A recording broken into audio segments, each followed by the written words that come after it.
Le verset 10, chapitre 4, 10 à 17. Moïse dit à Dieu, « Ô Seigneur, je ne suis pas un homme qui ait la parole facile, et ce n'est ni d'hier, ni d'avant-hier, ni même depuis que je parle à ton serviteur, car j'ai la bouche et la langue embarrassées. » L'Éternel lui dit, « Qui a fait la bouche de l'homme? Qui rend muet ou sourd, voyant ou aveugle? N'est-ce pas moi l'Éternel? Va donc, je serai avec ta bouche, et je t'enseignerai ce que tu diras, ce que tu auras à dire. » Moïse dit, « Eh Seigneur, envoie qui tu voudras envoyer. » Alléluia. Donc là, nous voyons que Dieu voulait envoyer quelqu'un pour aller délivrer son peuple. Et nous avons dit que si tu poses la question à Moïse, il te dira, je suis l'envoyé de Dieu, je suis le serviteur de Dieu, j'ai le mandat de Dieu. C'est ça le langage que nous utilisons aujourd'hui. Si tu me poses la question, frère saint, qui es-tu? C'est par faiblesse de langage que je vous dirai, je suis l'envoyé de Dieu, je suis serviteur de Dieu. Alléluia. Il dit alors, va et dis à ce peuple, vous entendrez, dans Malachie chapitre 3. Malachie chapitre 3. Et vous ne comprendrez point. Vous verrez et vous ne saisirez point. Et vous allez continuer la lecture à la maison. Alors rapidement. Il te dira, je suis l'envoyé de Dieu. Dieu m'a envoyé pour aplanir, pour préparer son chemin. Alléluia. Mais ma question ce matin, comment Christ a qualifié tous ses précurseurs, tous ses prédécesseurs? Alors dans Jean,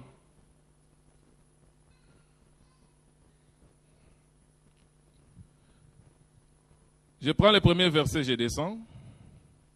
En vérité, je vous le dis, celui qui n'entre pas par la porte, soulignez la porte, dans la porte, par la porte, dans la bergerie, mais qui y monte par ailleurs, et qui?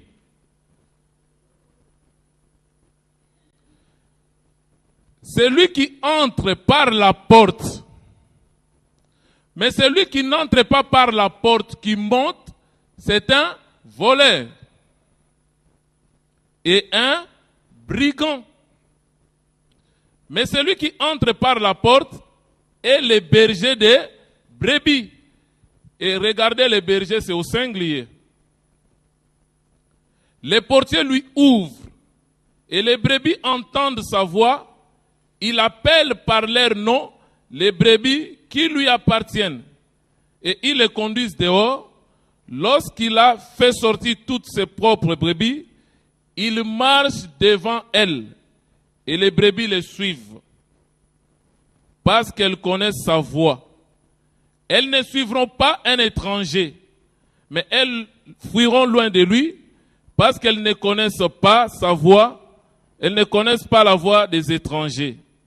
Jésus leur dit cette parabole, mais ils ne comprirent pas de quoi il leur parlait. Et Jésus leur dit encore, maintenant il explique la parabole. En vérité, je vous le dis, je suis la porte des brebis. Tous ceux qui sont venus avant moi sont qui? Des voleurs et des brigands.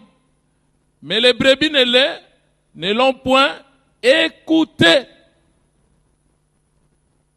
Alléluia. Moïse, c'est un voleur, un brigand. Jean-Baptiste est voleur, brigand. Jérémie, voleur, brigand. tous les prophètes de l'Ancien Testament, tous ceux qui l'ont précédé, soit disant que je suis l'envoyé de Dieu, Dieu m'a envoyé, ce sont des voleurs et des brigands. C'est trop fort cette déclaration. Si j'étais Moïse et que j'apprenais cela, j'allais dire j'avais raison quand j'ai refusé d'y aller. Si c'était pour me juger de voleurs et de brigands. Alléluia. Les problèmes s'expliquent dans Romains chapitre 5, les versets 12 à 21. Tu es l'envoyé de Dieu, je ne sais pas si... N'ayez pas peur, on va y arriver. Amen. Les versets 12 à 21. C'est pourquoi, comme par un seul homme, le péché est entré dans le monde, et par le péché, la mort, et qu'ainsi la mort s'est étendue sur tous les hommes, parce que tous ont péché. Car jusqu'à la loi, le péché était dans le monde. Or, le péché n'était pas imputé, car il n'y avait point de loi. Cependant, la mort a régné depuis Adam jusqu'à Moïse, même sur ceux qui n'avaient pas péché par une transgression semblable à celle d'Adam, lequel est la figure de celui qui devrait venir, c'est-à-dire Christ. Mais il n'en est pas du don gratuit comme de l'offense, car si par l'offense d'un seul, il en est beaucoup qui sont morts, à plus forte raison, la grâce de Dieu et les dons de la grâce venant d'un seul, Jésus-Christ, ont-ils été abondamment répandus sur beaucoup. Il n'en est pas du don comme de ce qui est arrivé par un seul homme qui a péché. Car c'est après une seule offense que le jugement est devenu condamnation. Tandis que le don gratuit devient justification après plusieurs offenses. Si par l'offense d'un seul, la mort a régné par lui seul, à plus forte raison, ceux qui reçoivent l'abondance de la grâce et du don de la justice régneront-ils dans la vie par Jésus-Christ lui seul. Ainsi donc, comme par une seule offense, la condamnation a atteint tous les hommes, de même par un seul acte de justice, la justification qui donne la vie s'étend à tous les hommes.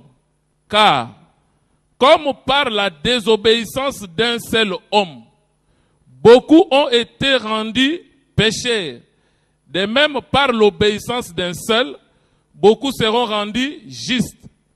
Or, la loi est intervenue pour que l'offense abonde. Mais là où le péché abonde, la grâce a surabondé. Afin que comme le péché a régné par la mort, ainsi la grâce règne par la justice pour la vie éternelle par Jésus-Christ notre Seigneur. Donc un seul homme a péché, Adam.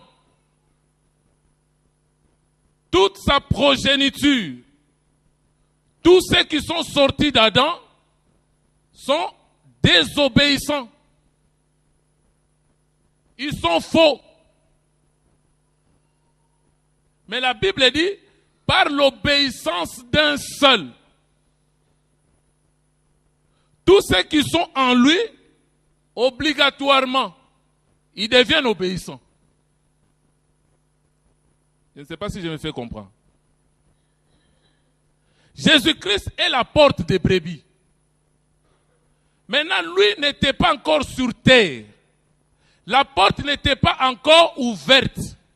Maintenant, il y a eu des précurseurs. Il y a eu des Moïse, Élie, Jérémie, Jean-Baptiste, tous les prophètes que nous pouvons citer.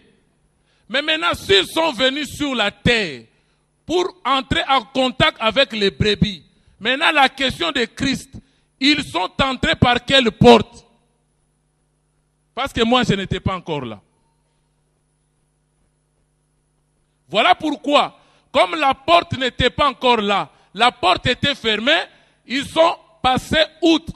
Ils ont pris la fenêtre, ils ont escaladé le mur. Voilà pourquoi, quand ils parlent, les brebis du Seigneur n'entendent pas leur voix. La Bible dit, les brebis du Seigneur ne suivent pas l'étranger. Maintenant, lui-même, en tant que bon berger, en tant que porte des brebis, quand il entre, quand il parle aux brebis et les brebis entendent sa voix et ils le suivent.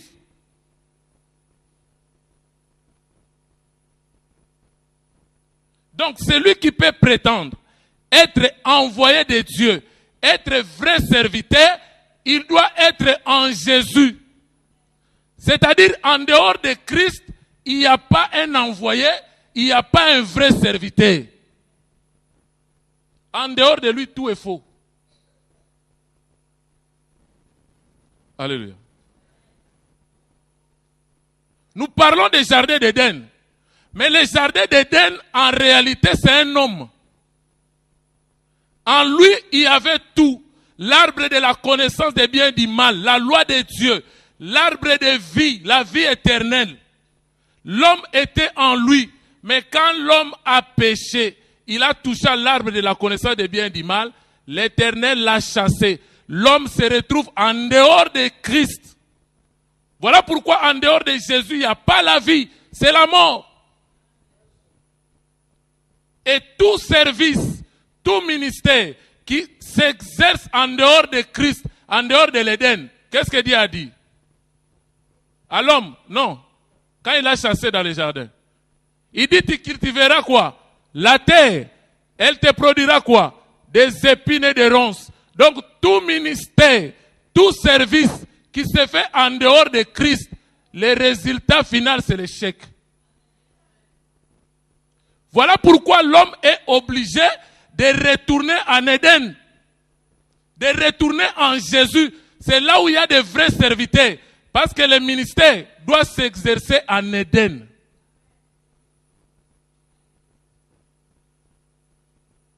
Mais maintenant, pour entrer en Éden, alléluia, il y a les deux chérubins avec une épée.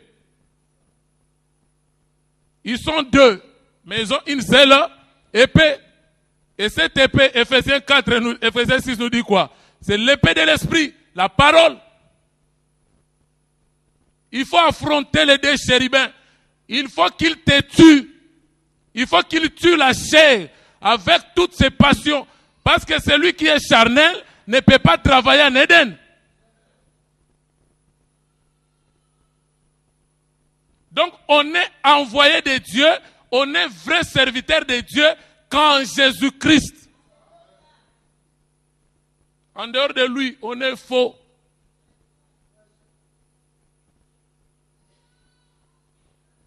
Alléluia.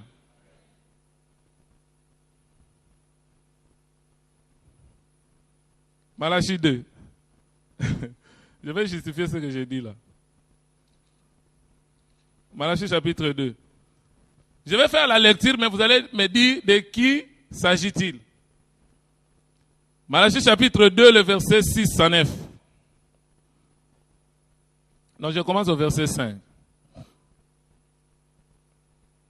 Mon alliance avec lui était une alliance de vie et de paix. Ce que je lui accordais pour qu'il me craigne. Il a eu pour moi de la crainte.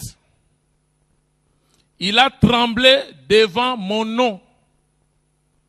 La loi de la vérité était dans sa bouche. L'iniquité ne s'est point trouvée sur ses lèvres. Mais moi sur mes lèvres, il y avait l'iniquité. Hein? Alléluia.